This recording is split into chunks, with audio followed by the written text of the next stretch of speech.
Oui, je vais vous parler d'un sujet essentiel pour répondre à une question qui ne m'a pas été posée et qui a un rapport avec les médias. C'est-à-dire que dans notre monde médiatique, les règles sont très particulières.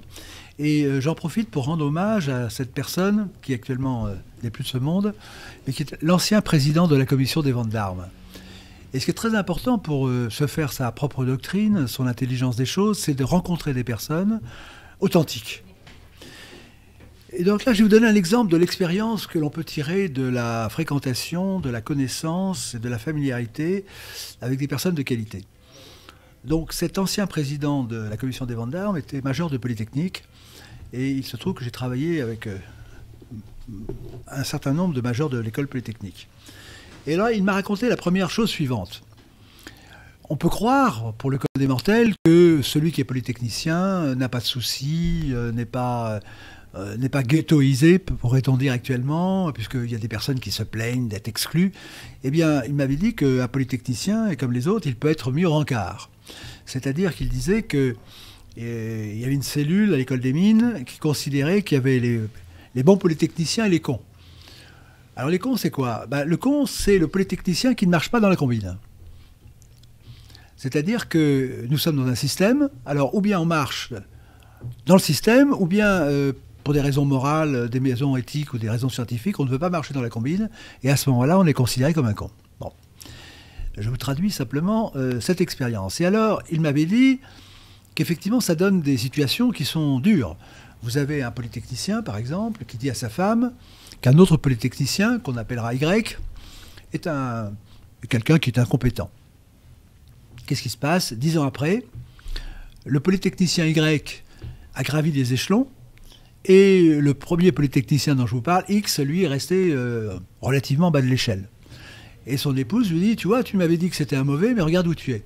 Et donc, il me disait, eh bien, dans ces cas-là, ces polytechniciens qui sont mis au rencard, puisqu'ils sont considérés comme des cons, puisque pour des raisons morales, ils ne veulent pas marcher dans la combine, eh bien, ils font des dépressions.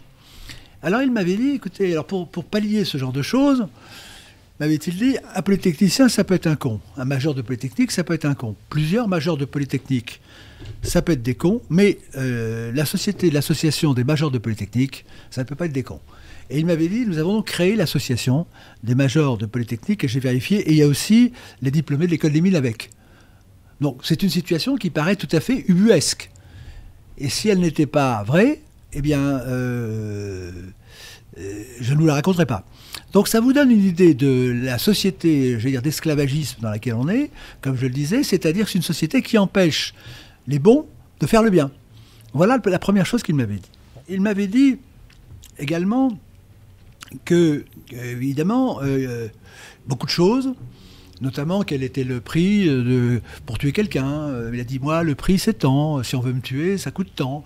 Ça coûte plus cher quand on a telle position, etc. Donc, il donnait une vision de la société qui n'était pas tout à fait celle lisse qu'on nous raconte avec les droits de l'homme, le soin des plus faibles, etc. Bon. Et il m'avait dit, par exemple, dans un certain dossier, que c'est lui qui avait signé, disons que des frégates, des contrats. Il a dit, il y a eu des affaires, on n'est même pas venu me demander la signature. Donc ça donne une idée d'un monde qui n'est pas du tout celui qu'on nous présente. Et c'est un monde, évidemment, c'est la loi de la jungle. Et les bons sont, évidemment, ceux qui sont traqués et qui sont mis au rencard. On est bien loin de la vision qu'on nous donne de ceux qui voient des complots partout ou autre. Bon. Autre chose que je voulais vous signaler, c'est que dans ce monde de brutes, comment savoir quels sont les bons, comment savoir quels sont les mauvais? Et alors, il me disait, il avait évidemment parlé des maîtres du jour, de ceux qui sont supérieurs aux autres, qui sont les francs-maçons, les initiés, les autres étant effectivement les non-initiés, c'est-à-dire les cons, les vrais cons, bon, c'est-à-dire tous ceux auxquels vous pensez. Alors, il m'avait dit, c'est assez intéressant de chercher comment une personnalité est affiliée à une loge plutôt qu'à une autre. Et il m'avait donné un principe, je vous répète le principe, vous le prendrez comme vous voulez. Il m'a dit, dans les médias, lorsque les médias disent plus de bien de quelqu'un que ce qu'il en vaut, c'est qu'il en est. Ça veut dire qu'il est franc-maçon. Si vous avez une personnalité dont les médias disent moins de bien que ce qu'il vaut, c'est qu'il n'en est pas.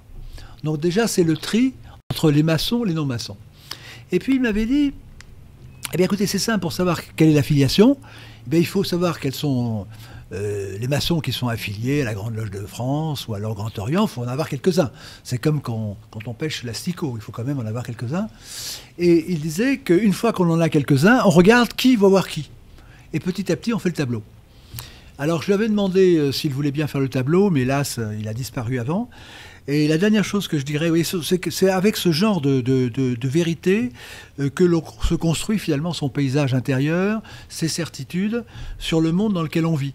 C'est non pas en écoutant les médias béatement avec des personnes qui racontent évidemment ce qui fait plaisir, mais c'est en rencontrant des personnes qui ont eu des responsabilités, de réelles responsabilités dans quelques domaines que ce soit. Et là, on voit qu'il y a ce qu'on raconte, disons ce qui se passe à la table des invités, et puis ce qui se passe dans les cuisines. Et alors, je lui avais demandé, et ça sera ma conclusion, parce qu'il savait beaucoup de choses, dans beaucoup de domaines, sur la vraie politique, les choses qui sont inavouables. Et je lui avais dit, mais enfin, pourquoi ne racontez-vous pas toutes ces choses-là ? Et ce que je vais vous dire est très important, et ça explique beaucoup de choses. Il avait dit, parce que si jamais je disais la vérité, eh bien, mes enfants ne pourraient plus travailler. Voilà. Donc ça vous donne une idée de la confiance que nous devons avoir dans nos institutions. Mais retenez bien ça, tout excès s'explique par son inverse, et dès qu'une chose est décalée par rapport à ce qu'elle devrait être, c'est ce que disait un prêtre qui était exorciste, c'est qu'il y a le diable quelque part. Si les choses ne se déroulent pas, normalement. Voilà comment repérer et comprendre quel est le décalage entre l'image médiatique et la réalité.